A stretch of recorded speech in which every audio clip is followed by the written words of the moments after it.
MP ఎన్నికల్లో పెద్దపల్లి ఎంపీగా గడ్డం వంశీ గెలుపు ఖాయమన్నారు ప్రభుత్వ విప్ ఎమ్మెల్యే అడ్లూరి లక్ష్మణ్ కుమార్. కాంగ్రెస్ ఇచ్చిన 6 గ్యారెంటీలను అమలు చేస్తుందన్నారు. ఆగస్టు 15 లోపు రైతుల రుణమాఫీ చేస్తామని సీఎం రేవంత్ రెడ్డి హామీ ఇచ్చారని తెలిపారు. బీఆర్ఎస్ ప్రభుత్వం చేసిన పొరపాట్లతో నియోజకవర్గంలో అభివృద్ధి పనులు ఆగిపోయాయని విమర్శించారు. పత్తిపాక రిజర్వాయర్ ఏర్పాటుతో పాటు రోళ్లవాగు ప్రాజెక్టు పనులపై సీఎం దృష్టికి తీసుకెళ్లినట్లు తెలిపారు.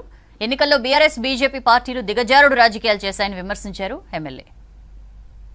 యువ నాయకుడు పెద్దలు వెంకటస్వామి గారి యొక్క మాజీ కేంద్ర మంత్రి యొక్క మనవడు, మాజీ పార్లమెంట్ సభ్యులు, ప్రస్తుత గౌరవ చెన్నూరు శాసనసభ్యుడు తనయుడు, యువ నాయకుడు, నాకు తమ్ముడు లాంటి వాడు గడ్డం వంశీకృష్ణను మరి పెద్ద ఎత్తున ప్రజలు మద్దతు పలికిన విషయాన్ని పూర్తి నమ్మకం విశ్వాసంతో మేము ఉన్నాం. 10 సంవత్సరాల రాష్ట్రంలో అధికారం నుండి ఒక ఉద్యమ పార్టీగా పేరుండి తెలంగాణ కోసం ఈ ఉద్యమ పార్టీగా పుట్టిందని టీఆర్ఎస్ అని, తర్వాత బీఆర్ఎస్ అయినట్టు పార్టీ ఈ రాష్ట్రాన్ని 10 సంవత్సరాలు పరిపాలించి 4 నెలలకే అస్త్రసన్యాసం చేస్తారని మేము అనుకోలే. ఇక్కడ ఎమ్మెల్యేగా, ప్రభుత్వ విప్పుగా, మంత్రిగా, మొన్న పార్లమెంటు బీఆర్ఎస్ టీఆర్ఎస్ అభ్యర్థి మధ్యాహ్నం 2 గంటల తర్వాత ప్రతి పోలింగ్ బూత్ కాడ మీరు ఎవరైనా చూడండి, టీఆర్ఎస్ బీఆర్ఎస్ కార్యకర్తలంతా కూడా బీజేపీ కోటేమన్నారు. ఎట్లా మేము గెలవం, కాంగ్రెస్ గెలవద్దు. ఇంత నీచమైన రాజకీయం అండి.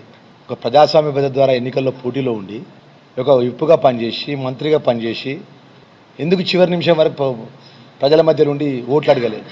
అదే ఢిల్లీ నుంచి బీజేపీ పార్టీ నుంచి ఆదేశాలు వచ్చినాయా మీ కేసీఆర్కి?